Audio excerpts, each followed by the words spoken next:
Hello बच्चों, आज हम कुछ ऑब्जेक्टिव क्वेश्चन डिस्कस करेंगे। तो चलो स्टार्ट करते हैं। फर्स्ट क्वेश्चन देखो। फर्स्ट क्वेश्चन देखो क्या कह रहा है कि सबसे छोटी प्राकृतिक संख्या क्या है। तो देखो सबसे छोटी प्राकृतिक संख्या क्या है, तो हम जानते हैं कि एक होता है। तो इसका बी ऑप्शन सही होगा। नेक्स्ट ऑप्शन, नेक्स्ट क्वेश्चन देखो क्या कहता है। इनमें से कौन सबसे छोटी प्राकृतिक संख्या है। तो इनमें से बोल रहा है इनमें से कौन सबसे छोटी प्राकृतिक संख्या है। ऐसे तो हम जानते हैं कि एक होता है, लेकिन इनमें एक है ही नहीं। तो देखो दो तो होगा नहीं, क्योंकि प्राकृतिक संख्या एक से स्टार्ट होता है। एक के बाद देखो एक एक नहीं है, उसके बाद देखो दो है और 10 है। तो इन दोनों में तो दो होगा। इसका ऑप्शन दो बी सी सही होगा। तो ये सी सही है।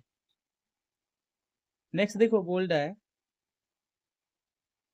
कि क्या 50 प्राकृतिक संख्या है। तो देखो गिनती अगर गिनोगे 1 2 3 4 ऐसे करके गिनोगे, उसमें 50 आएगा। तो ए जो होगा इसका सही जवाब होगा ये। ठीक है। नेक्स्ट देखो क्वेश्चन बोल रहा है सबसे छोटी पूर्ण संख्या क्या है। तो वो क्या होता है, पढ़े हैं कि जीरो होता है। ये जीरो होता है। ठीक। नेक्स्ट देखो कह रहा है शून्य कौन सी संख्या है। तो शून्य देखो ना तो धनात्मक पूर्णांक होता है, ना ही ऋणात्मक पूर्णांक होता है। ठीक है, तो ये नन ऑप्शन होगा, इसका डी ऑप्शन होगा सही। नेक्स्ट देखो क्या कह रहा है एकमात्र समभाज्य संख्या क्या होता है। एकमात्र समभाज्य संख्या दो होता है। अगला क्वेश्चन देखो क्या कह रहा है सबसे छोटी अभाज्य संख्या क्या है। तो हम जानते हैं सबसे छोटी अभाज्य संख्या दो होती है।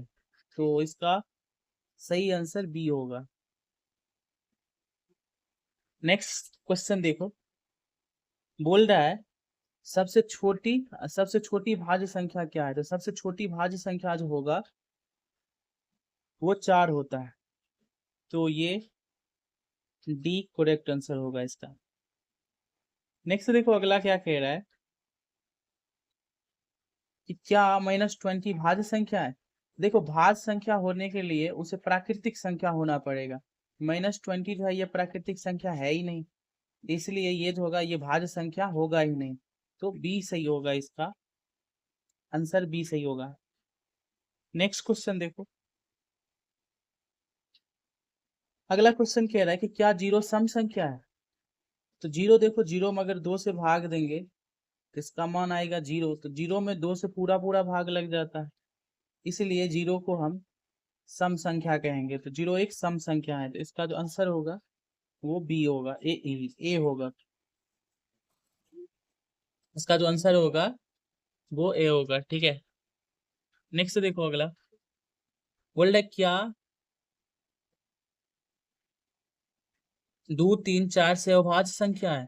तो देखो सहभाज्य संख्या जानते थे जिसका एच सी एफ 1 हो तो उसे सहभाज्य संख्या कहते थे। तो यहाँ पर इसका एच सी एफ जो है 1 आता है, इसलिए इसको हम सहभाज्य संख्या कहेंगे। तो ये ए सही होगा इस। नेक्स्ट देखो अगला क्वेश्चन कह रहा है क्या जीरो को पी बटा क्यू के रूप में लिख सकते हैं। तो हाँ हम लिख सकते हैं। देखो जीरो है तो जीरो को हम इस तरह से लिख सकते हैं 0/1। तो ये पी बटा क्यू के रूप में लिख दिए, तो इसका जो जवाब होगा वो ए सही होगा। नेक्स्ट क्वेश्चन देखो बोल रहा है कि, शून्य कौन सी संख्या है। तो शून्य देखो पूर्ण संख्या होती है, प्राकृतिक संख्या तो नहीं होता है। तो ये सही होगा, इसका ए सही होगा।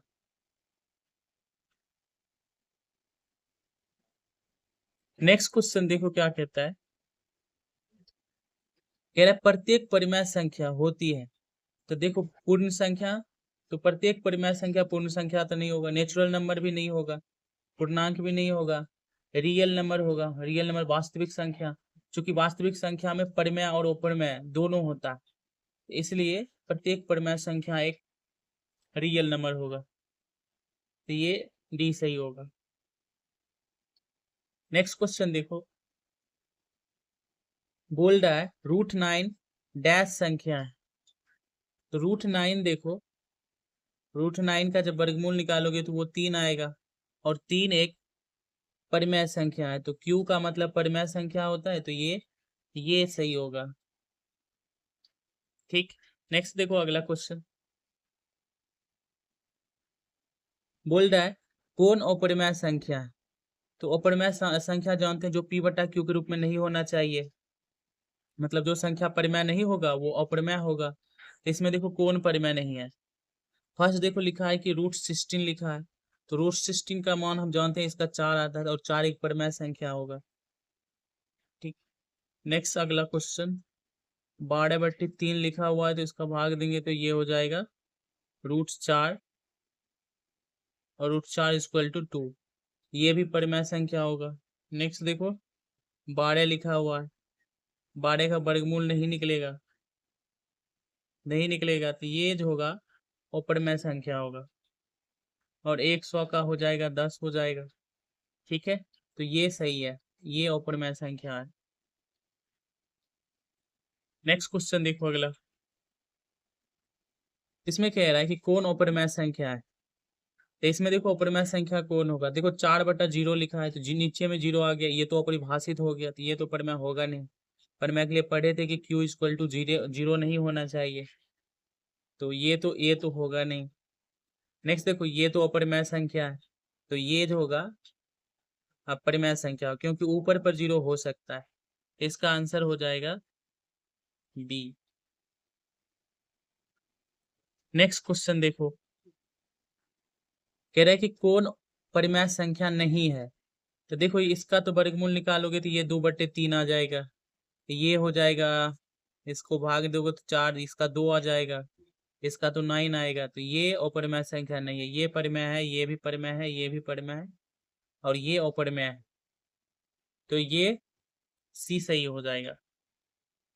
सी ऑप्शन सही है। नेक्स्ट सवाल देखो क्या कह रहा है।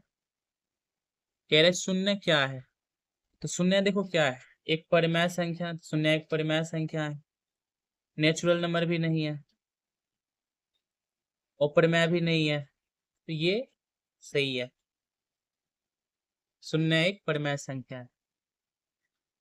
अगला क्वेश्चन देखो, बोल रहा प्रत्येक अपरिमेय संख्या है, प्रत्येक अपरिमेय संख्या है, तो प्रत्येक अपरिमेय संख्या देखो क्या होता है, नेचुरल नंबर, ये तो गलत है, पूर्णांक भी नहीं, होल नंबर भी नहीं होता, पूर्णांक भी नहीं होता है, तो प्रत्येक अपरिमेय संख्या जो होता है एक रियल नंबर होता है, क्योंकि रियल नंबर के अंतर्गत परिमेय अपरिमेय दोनों होता है, तो जितना भी अपरिमेय होता है वो रियल नंबर होता है, तो ये डी सही होगा। अगला क्वेश्चन देखो, कह रहा है प्रत्येक वास्तविक संख्या अपरिमेय संख्या होती है, तो ये जरूरी नहीं है, क्योंकि वास्तविक संख्या में परिमेय और अपरिमेय दोनों होता है। तो यहाँ पर बोल रहा है प्रत्येक वास्तविक संख्या अपरिमेय संख्या होती है, नहीं, क्योंकि वास्तविक संख्या में परिमेय संख्या भी होता है, तो ये इसका सही जवाब बी होगा। नेक्स्ट क्वेश्चन देखो, कह रहा है प्रत्येक अपरिमेय संख्या एक वास्तविक संख्या होती है, तो प्रत्येक, तो जितना भी अपरिमेय संख्या होता है एक वास्तविक संख्या होता है, तो ये सत्य होगा, ए सही होगा। नेक्स्ट क्वेश्चन देखो, कह रहा है प्रत्येक पूर्ण संख्या एक प्राकृतिक संख्या होती है, तो बोल रहा है प्रत्येक पूर्ण संख्या, तो पूर्ण संख्या 0 से स्टार्ट होता है, तो 0 में शून्य होता है, और शून्य होता है प्राकृतिक संख्या नहीं होता है, इसलिए ये जो है वह सत्य होगा।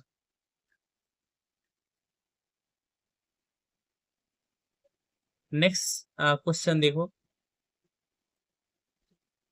कह रहा है प्रत्येक प्राकृतिक संख्या एक पूर्ण संख्या होती है, तो देखो पूर्ण सही प्राकृतिक संख्या जो है 1 से स्टार्ट होता है, और पूर्ण संख्या 0 से स्टार्ट होता है, तो अगर हम 0 से गिनेंगे तो उसमें 1 2 3 4 भी गिनती की संख्या भी आएगा, इसलिए जितना भी प्राकृतिक संख्या होता है वो एक पूर्ण संख्या होती है, तो ये सत्य होगा। नेक्स्ट क्वेश्चन देखो अगला। अगला कह रहा है प्रत्येक पूर्णांक एक परिमेय संख्या होती है, तो देखो जितना भी पूर्णांक होता है उसको हम p बटा q के रूप में लिख सकते हैं। जैसे यहाँ पे समझो पूर्णांक क्या होता था, 0 1 2 3, इस तरह से इधर -1 -2, इस तरह से ये संख्या होती है। इस सब को हम लिख सकते हैं p बटा q के रूप में लिख सकते हैं। इसलिए ये जो होगा, ये सब जितना भी है ये एक परिमेय संख्या होगा, इसलिए ये सत्य होगा। नेक्स्ट क्वेश्चन देखो, कह रहा है प्रत्येक परिमेय संख्या एक पूर्ण संख्या होती है, तो ये तो गलत है, ये असत्य होगा, क्योंकि जितना भी परिमेय संख्या होता है वो पूर्ण संख्या नहीं होता है। नेक्स्ट क्वेश्चन देखो, कह रहा है कि 45 कौन सी संख्या है। तो 45 देखो ये प्राकृतिक संख्या भी होगा, क्योंकि गिनती गिनेंगे तो उसमें भी 45 आएगा, जीरो से गिनेंगे तो उसमें भी 45 आएगा, और ये 45 को p बटा q के रूप में भी लिख सकते हैं, तो ये परिमेय संख्या भी होगा। तो ये 45 जो होगा प्राकृतिक संख्या भी होगा, होल नंबर भी होगा, पूर्ण संख्या भी होगा, परिमेय संख्या भी होगा, तो ये इसका डी सही जवाब होगा। अगला क्वेश्चन देखो, बोल रहा है 22/7 कौन सी संख्या है। तो 22/7 p बटा q के रूप में है, तो इसलिए ये परिमेय संख्या होगा, तो इसका जवाब ए होगा। नेक्स्ट क्वेश्चन देखो, कह रहा है कि √2/2 कौन सी संख्या है। तो देखो ये जो संख्या है परमेय तो नहीं होगा, क्योंकि परमेय के लिए ऊपर भी पूर्णांक होना चाहिए, नीचे भी पूर्णांक होना चाहिए, तो ये परमेय नहीं है, तो परमेय नहीं होगा, तो ये अपरमेय होगा, तो इसका जवाब जो होगा बी होगा। अगला क्वेश्चन देखो, बोल रहा है यहाँ पर √2/0 क्या है।